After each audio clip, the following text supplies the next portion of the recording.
કેન્દ્ર સરકાર દ્વારા રજૂ કરવામાં આવેલા વાર્ષિક બજેટને કચ્છ જિલ્લા ભાજપ પ્રમુખ દેવજીભાઈ વરચંદે ઉત્સાહપૂર્વક આવકારી તેને સર્વગ્રાહી અને વિકાસલક્ષી ગણાવ્યું છે। ભુજ સ્થિત જિલ્લા ભાજપ કાર્યાલય કચ્છ કમલમ ખાતે પક્ષના હોદ્દેદારો અને કાર્યકરો સાથે બજેટનું જીવંત પ્રસારણ નિહાળ્યું હતું। બાદમાં તેમણે માધ્યમો સાથેની વાતચીતમાં જણાવ્યું હતું કે નાણામંત્રી નિર્મલા સીતારમણ દ્વારા રજૂ કરવામાં આવેલું બજેટ છેવાડાના માનવીની જરૂરિયાતોને ધ્યાનમાં રાખીને તૈયાર કરવામાં આવ્યું છે। બજેટમાં ખાસ કરીને આરોગ્ય ક્ષેત્રે લેવાયેલા નિર્ણયોની સરાહના કરતા તેમણે ઉમેર્યું હતું કે કેન્સર અને ડાયાબિટીસ જેવી ગંભીર બીમારીઓની દવાઓના ભાવમાં મોટો ઘટાડો કરવામાં આવ્યો છે, જે સામાન્ય અને મધ્યમ વર્ગના પરિવારો માટે ખૂબ મોટી આર્થિક રાહત સમાન છે। દેવજીભાઈ વરચંદે બજેટની વિવિધ જોગવાઈઓ પર પ્રકાશ પાડતા જણાવ્યું હતું કે લેધર અને શૂઝ ઉદ્યોગ તેમજ સીએનજી જેવા મહત્વના ક્ષેત્રોમાં કરાયેલી રાહતોથી બજારમાં નવી તેજી આવશે, સામાન્ય જનતા પરનો બોજ ઘટશે। કૃષિ ક્ષેત્ર અંગે પ્રતિભાવ આપતા તેમણે કહ્યું હતું કે કાજુ, બદામ અને નાળિયેરની ખેતી કરતા ખેડૂતો માટે આ બજેટમાં વિશેષ પ્રોત્સાહક પગલાં લેવામાં આવ્યા છે, જેનાથી ખેડૂતોની આવકમાં વૃદ્ધિ થશે। ઉપરાંત મોબાઈલ ફોન અને બેટરી જેવી જીવન જરૂરી ટેકનોલોજી સસ્તી થવાથી યુવા પેઢીને સીધો ફાયદો થશે। એકંદરે બજેટ વિકસિત ભારતના વડાપ્રધાન નરેન્દ્ર મોદીના વિઝનને ગતિ આપનારું છે। કચ્છમાં બજેટને લઈને કાર્યકરો અને પ્રજામાં ભારે ઉત્સાહ જોવા મળી રહ્યો છે।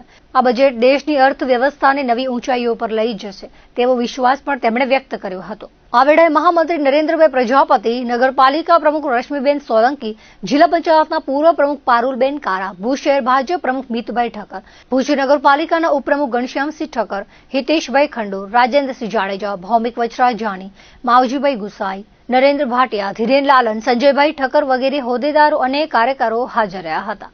ભારતીય જનતા પાર્ટી કચ્છ કમલમ ખાતે સૌ ભારતીય જનતા પાર્ટીના કાર્યકર્તાઓ આજે જ્યારે કેન્દ્ર સરકારની કેન્દ્રીય બજેટ કેન્દ્રના નાણાપ્રધાન નિર્મલા સીતારમણ જ્યારે આજે રજૂ કર્યું છે ત્યારે એનું લાઈવ પ્રસારણ સૌ કાર્યકર્તાએ અત્યારે સાંભળ્યું અને ખૂબ ખૂબ અભિનંદન આપીએ કેન્દ્ર સરકારને કે નાના વર્ગ માટે જે પ્રકારની રાહતો અને જાહેર કરી છે એ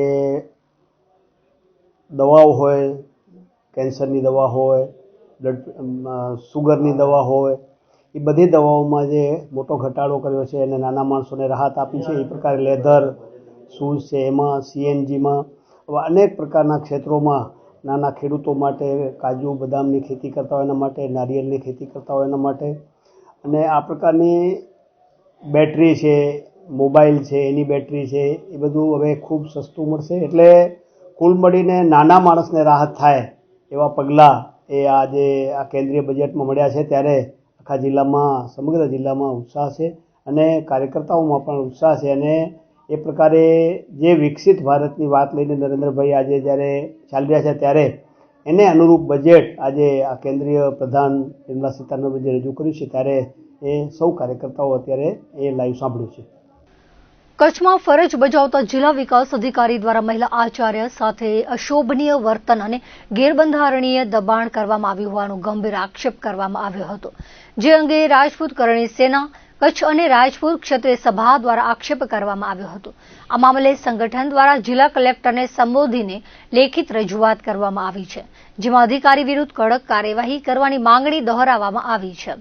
આવેદનપત્રમાં જણાવ્યા અનુસાર મિર્જાપર કુમાર પ્રાથમિક શાળાના બાંધકામની ગુણવત્તા નબળી છે, છતાં આચાર્ય પર કમ્પ્લીશન સર્ટિફિકેટ પર સહી કરવા માટે અધિકારી દ્વારા ભારે દબાણ કરવામાં આવ્યું હતું। નબળા બાંધકામને કારણે બાળકોની સુરક્ષા જોખમમાં મુકાઈ શકે તેમ હોવા છતાં કરવામાં આવેલું છે। આ દબાણ ગેરબંધારણીય હોવાનું સંગઠને જણાવ્યું છે।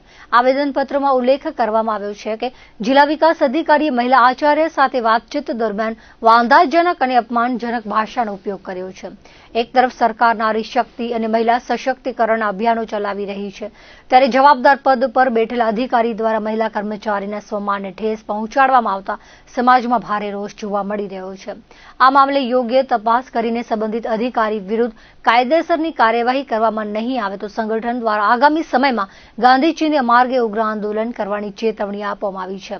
આ વેળાએ જિલ્લા અધ્યક્ષ માધુબા જાડેજા, મહિલા અધ્યક્ષા ચેતનાબા જાડેજા વગેરે હોદ્દેદારો અને સમાજના લોકો મોટી સંખ્યામાં હાજર રહ્યા હતા।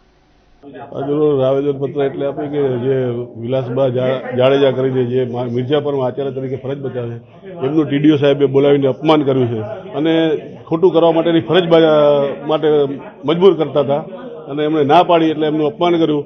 ખુરશી ઉપરથી એમને બેસવા ના દીધા, કારણ કે ઊભી રહે, ખડી રહે, ફિર કે એ સ્કૂલ બરોબર હે, તું સ્વીકાર લે, શબ્દ અપમાન કર્યું. એટલે વિલાસબાને લાગી આવ્યું કે આજ મારા ઉપરથી કાલ કોઈ પણ બેન દીકરી ઉપર અપમાન થાય એટલે આનો વિરોધ કરવો જોઈએ. એટલે એમણે બહાર લડત આપી. એટલે શરૂઆતમાં શિક્ષક સંઘ વાળાએ બધાએ એમને કલેક્ટરને આવેદનપત્ર આપ્યું અને હવે ક્ષત્રિય સમાજ અમે એટલે આવ્યા છીએ કે અમે ક્ષત્રિય સમાજના બેન છે એટલે નહીં, પણ કોઈ પણ સમાજના બેન દીકરીનું અપમાન આવી રીતના કોઈ પણ અધિકારી કોઈ પણ ખાતામાં ના કરે એના માટે અમે મેદાનમાં આવ્યા છીએ.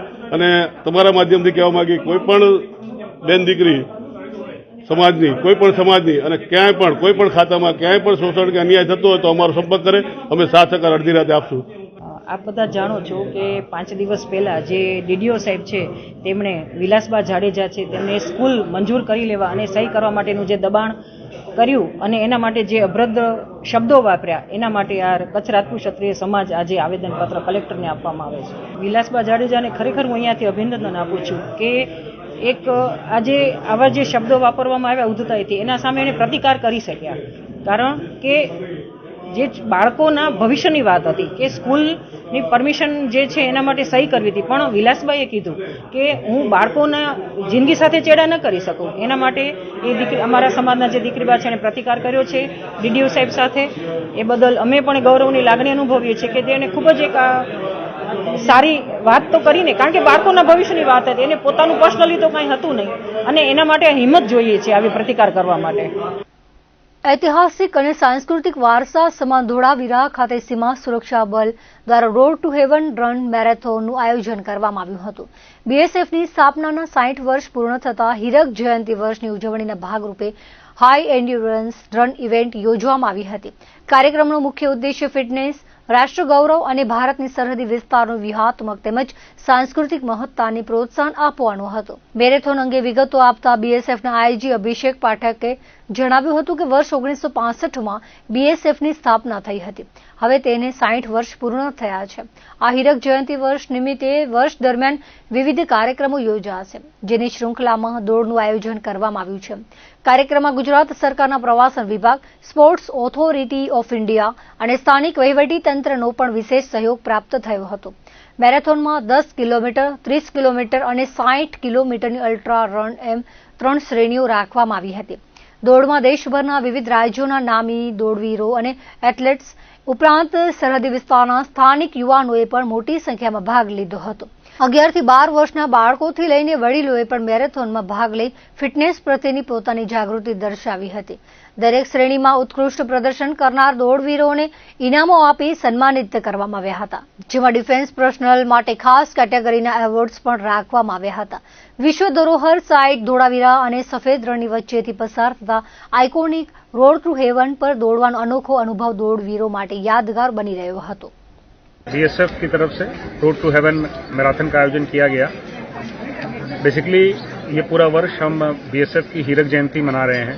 1965 में गठन के बाद बीएसएफ को गठन हुए 60 वर्ष पूरे हो चुके हैं और उसी के उपलक्ष्य में इस साल भर विभिन्न प्रकार के आयोजन किए जाएंगे और आज की रोड टू हेवन मैराथन उसी की श्रृंखला की एक कड़ी है.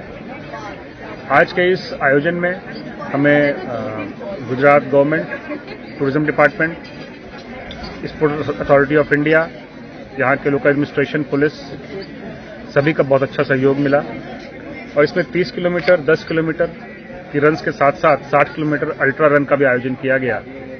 इस मैराथन में पूरे देश भर से बहुत ऑलमोस्ट सभी प्रदेशों से एथलीट्स आए. दूसरी बात ये रही कि बड़ी संख्या में जो हमारी बॉर्डर पॉपुलेशन है, जो युवा हैं बॉर्डर क्षेत्र के, उन्होंने भी इसमें पार्टिसिपेट किया और इन सभी लोगों ने बीएसएफ के हमारे जवानों के साथ में, फोर्स पर्सनल के साथ में कंधे से कंधा मिलाकर के रेस को पूरा किया. आप सभी की सहभागिता न सिर्फ आपके जो फिटनेस है उसके प्रति कमिटमेंट को दर्शा रही है, बल्कि ये भी दिखा रही है कि हमारी जनता फोर्स के साथ में, बीएसएफ के साथ में देश को मजबूत बनाने के लिए कंधे से कंधे मिलाकर चलने को तैयार है. मैं सभी प्रतिभागियों को जिन्होंने पुरस्कार जीता है उनको भी, जिन्होंने पार्टिसिपेट किया उनको भी इस में पार्टिसिपेशन के लिए बहुत बहुत बधाई देता हूँ।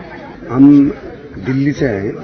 दिल्ली में हमारी एकेडमी है फिटनेस की, और हमें देख के बहुत खुशी हुई कि इतने लोगों ने पार्टिसिपेट। ये पहली बार है, लेकिन हम चाहिए कि हर साल करें। हमने प्राइज मनी स्पॉन्सर किया हमें, और उस कंपनी का नाम है चॉइस इंटरनेशनल, जिन्होंने हमें 30 लाख रुपये दिए। और मुझे तो बहुत मजा आया, इन्होंने ये रेस ऑर्गेनाइज करी और मैं चाहूंगी कि हर साल ये करें, तो मैं हर साल आऊं दिल्ली से इस रेस के लिए। बहुत इंटरेस्टिंग था। 3 कैटेगरी की रेसेस थी।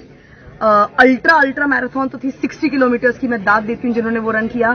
30 किलोमीटर कितने ज्यादा पार्टिसिपेंट्स थे, और सब बिगनर जैसे मैं, बहुत सारे लोग थे। हमने बहुत मस्ती करी। 10 किलोमीटर, वो भी रोड टू हेवन, इतनी सुंदर रोड, दोनों तरफ पानी, व्हाइट सैंड और एक सिंगल क्लियर रोड, उस पे हमने रन किया 10 किलोमीटर वाला।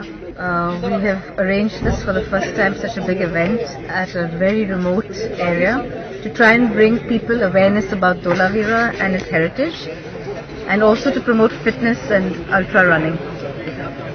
It has been a challenge because being a remote area, it's had only 3 months. We hope next year we'll be able to deliver something even better and bigger. તો દર્શક મિત્રો, આ હતા અત્યાર સુધીના કચ્છ ઉદય ટીવી સમાચાર. ફરી મળીશું નવા સમાચારો સાથે, નવી અપડેટ સાથે. ત્યાં સુધી મને રજા આપશો. નમસ્કાર.